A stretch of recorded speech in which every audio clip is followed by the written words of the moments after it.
अस्सलाम वालेकुम। की हाल चाल है सज्जन बेली ते भरावां दा ते परदेसी यारां दा।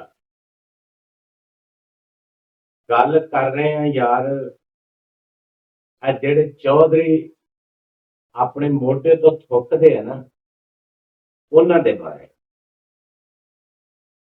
ਇੱਕ ਬੰਦਾ ਚੌਧਰੀ ਸੀ ਇੱਕ ਪਿੰਡ ਦਾ, ਤੇ ਉਹ ਨਾ ਉਹਨੂੰ ਜੇ ਕੋਈ ਬੰਦਾ ਸ਼ਾਦੀ ਤੇ ਕਿਸੇ ਤਕਰੀਬ ਤੇ ਬੁਲਾਉਂਦਾ ਸੀ ਨਾ, ਜੋ ਬੰਦਾ ਆਪਣੀ ਆਕੜ ਤੇ ਆਪਣੀ ਮਗਰੂਰੀ ਦੇ ਵਿੱਚ ਉਹ ਬਰਾਦਰੀ ਦੇ ਸ਼ਾਦੀ ਤੇ ਜਾਂ ਕਿਸੇ ਖੁਸ਼ੀ ਦੇ ਮੌਕੇ ਤੇ ਨਹੀਂ ਸੀ ਜਾਂਦਾ, ਉਹ ਆਪਣੇ ਨੌਕਰ ਨੂਰੇ ਨੂੰ ਭੇਜ ਦਿੰਦਾ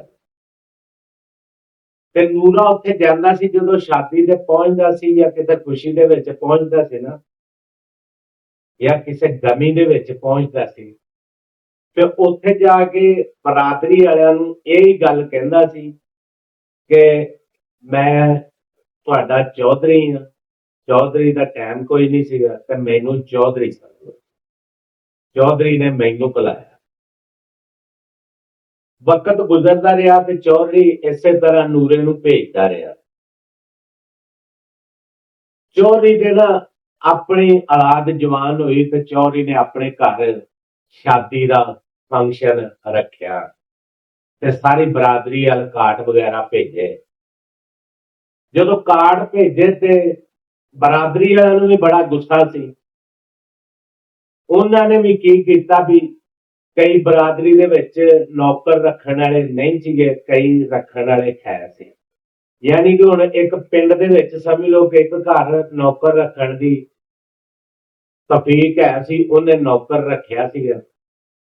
ਉਸ ਪਿੰਡ ਵਾਲਿਆਂ ਨੇ ਸਾਰਿਆਂ ਨੇ ਜਿੱਥੇ ਜਿੱਥੇ ਰਿਸ਼ਤੇਦਾਰ ਚੌਧਰੀ ਦੇ ਆ ਸੀ ਨਾ, ਸਾਰਿਆਂ ਪਿੰਡਾਂ ਵਾਲਿਆਂ ਨੇ ਇਕੱਠੇ ਹੋ ਕੇ ਇੱਕ ਇੱਕ ਨੌਕਰ ਭੇਜ ਛੱਡਿਆ।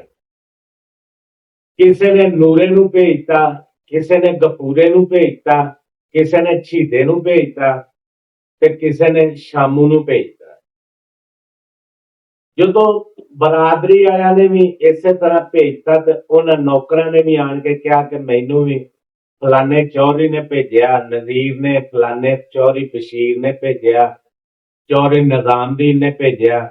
ਉਹਨਾਂ ਨੇ ਬਰਾਦਰੀ ਵਾਲਿਆਂ ਨੇ ਵੀ ਆਪਦੇ ਪਿੰਡ ਦੇ ਜਿੰਨੇ ਜਿੰਨੇ ਰਿਸ਼ਤੇਦਾਰ ਸੀ, ਸਾਰਿਆਂ ਨੇ ਆਪਦੇ ਆਪਦੇ ਨਾਂ ਦੀਆਂ ਪਰਚੀਆਂ ਲੈ ਕੇ ਉਹਨੂੰ ਭੇਜਤੀਆਂ। ਤੇ ਚੌਧਰੀ ਦੇ ਜਦੋਂ ਸ਼ਾਦੀ ਦੇ ਵਿੱਚ ਕੋਈ ਬੰਦਾ ਨਾ ਆਇਆ ਤੇ ਨੌਕਰ ਪਹੁੰਚੇ ਤੇ ਚੌਧਰੀ ਬੜਾ ਪਰੇਸ਼ਾਨ ਹੋਇਆ, ਦੁੱਖ ਵੀ ਉਹਨੂੰ ਬੜਾ ਹੋਇਆ।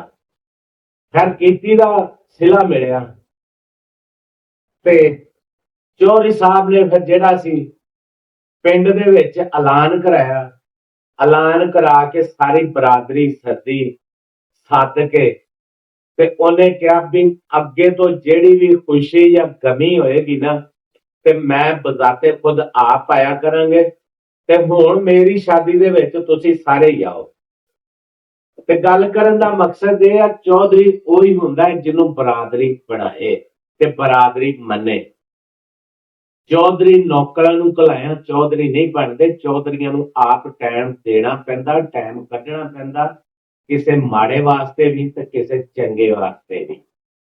ਗੱਲ ਕਰਨ ਦਾ ਮਕਸਦ ਇਹ ਸੀ ਵੀ ਇਹ ਜਿਹੜੇ ਚੌਧਰੀ ਮੋਢੇ ਤੋਂ ਥੁੱਕਦੇ ਨੇ ਨਾ, ਕਿਸੇ ਦਿਨ ਨੂੰ ਇਹ ਆਪਣੇ ਕਬਰ ਦੇ ਵਿੱਚ ਹੀ ਮਾਰੇ ਜਾਂਦੇ ਆ, ਫਸ ਜਾਂਦੇ ਆ। ਹੱਸਦੇ ਰਹੋ ਤੇ ਵਸਦੇ ਰਹੋ। ਜੇ ਗੱਲ ਚੰਗੀ ਲੱਗੇ ਤੇ ਅੱਗੇ ਸ਼ੇਅਰ ਜ਼ਰੂਰ ਕਰਿਆ ਦਿਓ, ਕਿਸੇ ਬੰਦੇ ਦਾ, ਕਿਸੇ ਚੌਧਰੀ ਦਾ ਵੀ ਭਲਾ ਹੋ ਜਾਵੇ।